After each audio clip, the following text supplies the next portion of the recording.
Hello, I'm Finola Burke from RaaS Research Group, and I'm catching up today with Georg Chmiel, Non-Executive Director of Kinatico, ASX ticker KYP.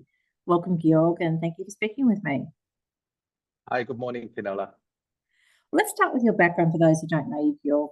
Perhaps you could take us through some of the executive roles that you've held in the past and those where you've been on the board. Yeah, I've got about a bit more than 3 decades of exposure in the tech space. The former roles after having worked at McKinsey, KPMG, and the bank, my first role of relevance was the CFO of REA Group for a short period of time, even the acting CEO.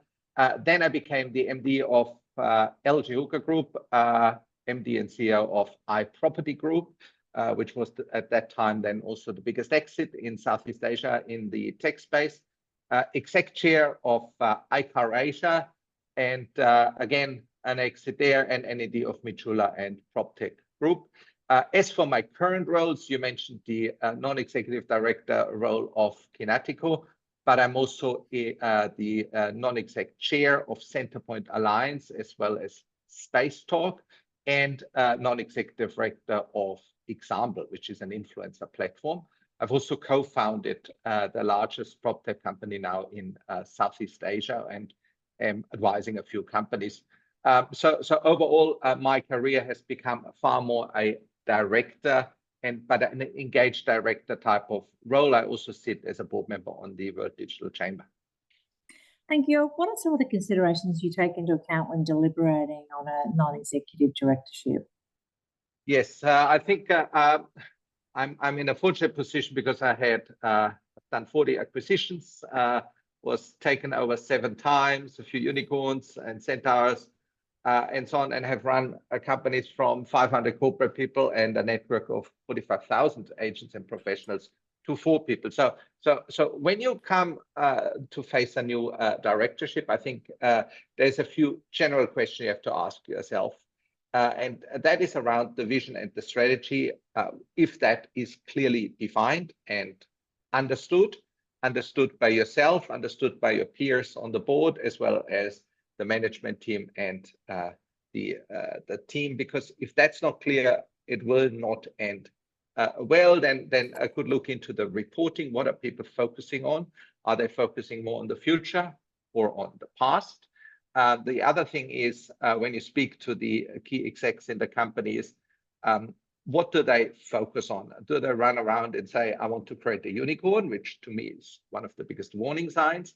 Or do they say, I want to build up, this recurring revenue base, so these customer contracts, which eventually then drive revenue, which drives the share price? The people also, is it a company where people invite you to join? Is it a company where there's good back chatter in various areas, and then also on the whole investor community, who often have certain opinions about a company. So who's also a shareholder in the company? Do they have the right ethics and so on? And then going deeper into the financials, making sure the company has enough funds to trade solvent, and read research reports, think also about it, think about the industry and so on.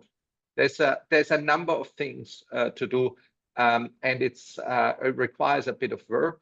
On average, I spent maybe a month to 2 months before joining a board to really form an opinion.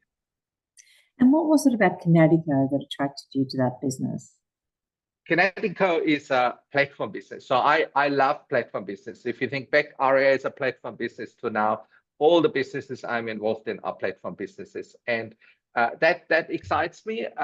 Excites me also the strategy of the business, as in moving from a transactional business to a recurring revenue business, and using the technology platform to make things easier and better, so make compliance a very convenient thing, because it's an important thing for companies.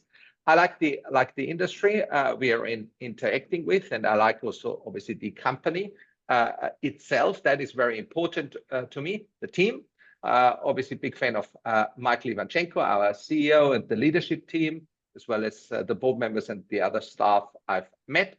The company serves also a good purpose, which is important to me as well, that what the company does makes either the world safer or creates employment or helps people to get a fair chance in their pursuit of a career. And much of your experience historically, as you mentioned, has been in the prop tech space.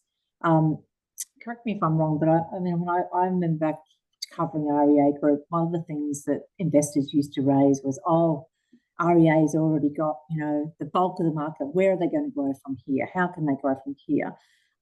But obviously it did, and grew massively from, the early 2000s onwards. I mean, are there learnings from that prop tech experience that can be applied to a SaaS business such as Kinatico's? Yeah, I mean, the most important bit actually from REA for me is most definitely if you're in a dominant position, the flywheels.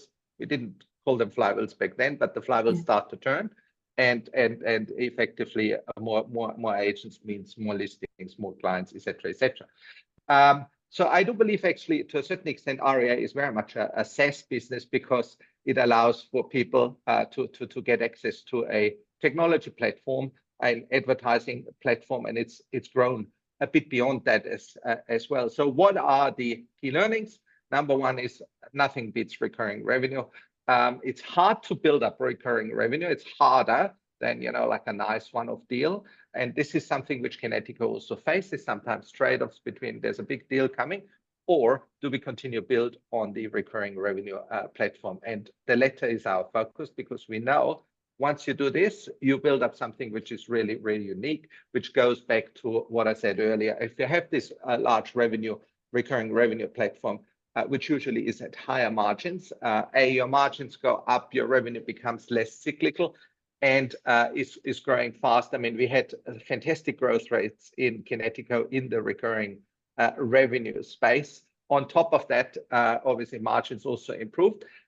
What it does is also a recurring revenue SaaS business allows you to be more scalable, to grow faster once you have put things in place. Also, you sign up customers at a lower cost. The whole process of the compliance, the life cycle of the compliance becomes easier to manage, creates far more transparency.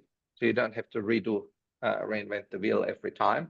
You've got a platform where all the people in the ecosystem, in the compliance ecosystem, can look at what has happened, and it's really, really effective for certain forms of control. So to me, there are a lot of learnings. Most importantly is be patient.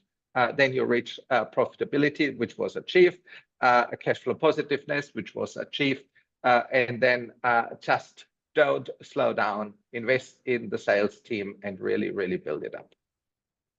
Well, thank you, Georg, Chmiel, for joining me today. It's been enjoyable talking to you. Thank you, Finola.